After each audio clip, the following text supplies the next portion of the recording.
Hey guys, in this video I'm going to show you how you can disable driver signature enforcement on your Windows 10 operating system. So let's get started. It will be a really brief video.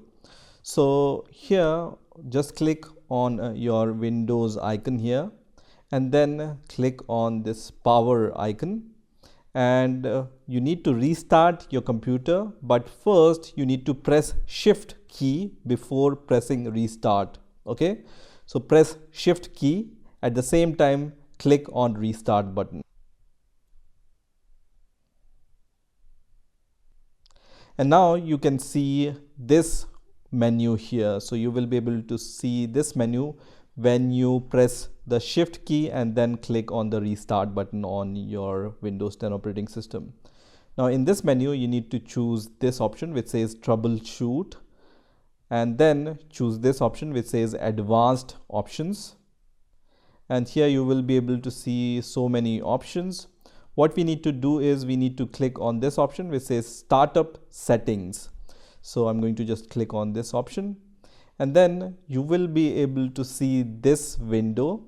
Here you can see this option already which says disable driver signature enforcement, right?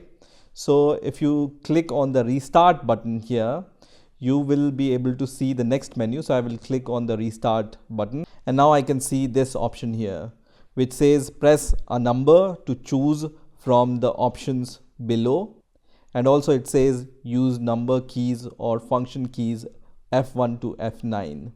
So in this menu you can see the option we are looking for is this option, disable driver signature enforcement, which is the number 7 option here.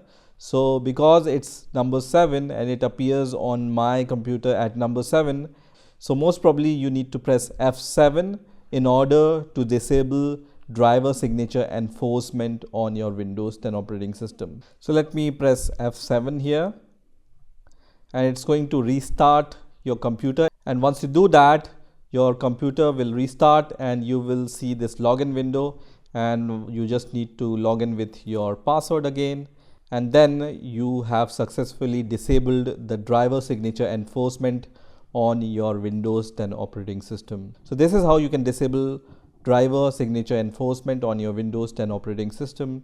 I hope you enjoyed this video, and I will see you in the next video.